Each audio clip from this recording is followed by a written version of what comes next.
Alors, chers internautes, une fois de plus, bonjour. Nous sommes dans le sanctuaire d'un docteur pas comme les autres en Afrique, que nous allons essayer de s'entretenir avec lui et ensemble nous allons comprendre de quoi il est capable. Il va me donner quelques conseils. Alors docteur, bonjour. Bonjour. Alors, s'il vous plaît, docteur, est-ce que vous pouvez vous présenter chez nos chers internautes, s'il vous plaît? Oui, moi je suis le docteur Pegoko Tambo Ferdinand Dikurishi. Alors, docteur, vous êtes spécialisé, quelles sont vos spécialités? Plus particulièrement, je suis plus spécialisé dans les maladies dites mystiques et les maladies aussi naturelles, comme disons les pathologies aussi simples, et aussi dans les maladies spirituelles, les maladies où la médecine conventionnelle ne parvient pas à trouver des résultats. Oui, c'est un peu ça la vie d'un homme. Alors, docteur, aujourd'hui, il y a vraiment des pathologies qui sont justement un problème de santé publique, comme par exemple le sida et l'hépatite. Qu'est-ce que vous en dites déjà? Oui, je dirais toujours aux gens, parfois, il y a beaucoup de choses que beaucoup de gens ne comprennent pas. Il y a l'irréel, comme on dit souvent. Oui.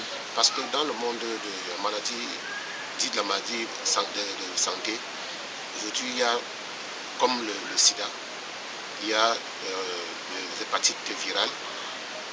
Dans le cas de certaines hépatites, elles se guérissent. Mais les gens diront que c'est impossible parce que dans les hôpitaux, le VIH, on n'a que des calmants. Mais il y a des maladies qui sont dites mystiques, puisqu'il y a des hommes impurs qui marchent dans les nuits et qui propagent certaines maladies au bénéfice de certaines dépenses qui leur reviennent à la longue. Lorsqu'on trouve la racine, puisque pour traiter la maladie, il faut d'abord traiter l'âme d'abord. Et lorsqu'on parvient à localiser ce genre de maladie qui se dit mystique, on peut éradiquer la maladie. Et c'est ça, vous comprendrez à certains endroits, certains gens diront je soigne le sida. Mais ils ne pourront pas soigner toutes sortes de sida. Parce que ce qui est naturel, ce qui est de la force de Dieu, on ne peut pas vraiment l'éradiquer. Alors, docteur, vous parlez de maladies mystiques. Est-ce qu'un homme aujourd'hui peut éviter une maladie mystique?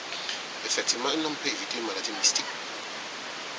Éviter une maladie mystique, il faut d'abord savoir beaucoup de choses parce que quand on a créé le monde, on a créé le bien et le mal. Et lorsque tu maîtrises parfaitement le bien, tu évites les maladies mystiques. Mais quand l'homme qui est de tous les côtés, tu commets le mal, en prétendant commettre le bien aussi après, tu ne peux être racheté. Et là, tu es suivi par des attaques. Parce que les attaques, c'est les combats. Et lorsque un homme mystique vient vers vous et qu'il trouve en vous un vide, il n'y a pas de résistance, il passe et il va ailleurs.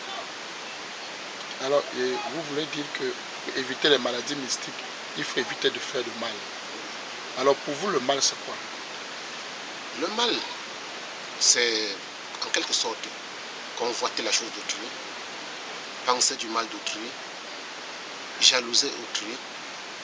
Et vous savez, l'homme est divin en doyant. Tout ça, on ne peut pas l'éviter, mais par moment, ça peut arriver. Il y a ceux qui sortent avec les femmes d'autrui. En tout moment, il fait du mal et il peut être attaqué à tout moment parce que lorsque celui-là en retour vient, il y aura quelque chose, il sera atteint. Même si c'est de passage pour aller chez une autre personne. Parce que lorsque celui-là va télécharger une charge mystique pour aller combattre, à mi-chemin, tous ceux qu'il trouvera qui ont déjà eu à commettre ce genre de